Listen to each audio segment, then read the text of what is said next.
ఈ video non trade cement కోసం విచారణ చేసే ప్రక్రియ గురించి మొదటి దశ ప్రారంభ విచారణ చేయడం, అక్కడ క్లయింట్ కోట్ లేదా రేటు గురించి తెలుసుకోవడానికి ఫోన్ కాల్ లేదా ఇమెయిల్ చేస్తారు. రెండవ దశ పత్రాలు మరియు వివరాల సమర్పణ. ఇందులో నంబర్ 1 జీఎస్టీ సర్టిఫికేట్ ఉంటుంది. 2 వర్క్ ఆర్డర్ కాపీ లేదా ఉద్యమాతర్ లేదా ఆమోదించబడిన ప్లాన్ కాపీ. నంబర్ 3 సరైన సైట్ చిరునామా.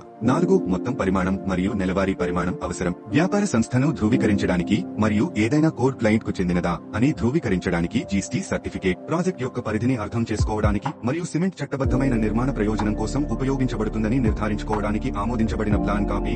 ఉద్యమాతర్ లేదా వర్క్ ఆర్డర్ కాపీ అమ్మకం లేదా వాణిజ్య ప్రయోజనం కోసం కాదు. సరైన సైట్ చిరునామా. లాజిస్టిక్స్ డెలివరీ సాధ్యాసాధ్యాలను అంచనా వేయడానికి మరియు రవాణా ఖర్చులు మరియు మెటీరియల్ లభ్యతను లెక్కించడానికి కీలకమైనది. నెలవారీ పరిమాణం మరియు మొత్తం పరిమాణ అవసరాలు. ఇది సరఫరా స్థిరత్వాన్ని నిర్ణయించడంలో సహాయపడుతుంది. బల్క్ ధర. తదుపరి దశ పత్రాల ధృవీకరణను అందుకుంటుంది. దీని తర్వాత కొటేషన్ తయారు చేయబడుతుంది. ఈ అనుకూలీకరించిన కొటేషన్ లో సిమెంట్ ధర, బల్క్ లేదా ప్రాజెక్ట్ ఆధారిత మరియు అదనపు ఛార్జీలు ఏవైనా ఉంటే పరిగణనలోకి తీసుకుంటుంది. ఉదాహరణ, రవాణా, అన్లోడ్. ఆపై కొటేషన్ క్లయింట్ తో పంచుకోబడుతుంది. క్లయింట్ కోడ్ తో సమ్మతిస్తే ప్రక్రియ తదుపరి దశలకు వెళుతుంది. ఇందులో ఇతర డాక్యుమెంట్ అవసరాలు ఉంటాయి. కాబట్టి మీరు నాన్ ట్రేడ్ సిమెంట్ గురించి ఇలా విచారించవచ్చు. తదుపరి దశల కోసం మమ్మల్ని అనుసరించండి. చూసినందుకు ధన్యవాదాలు.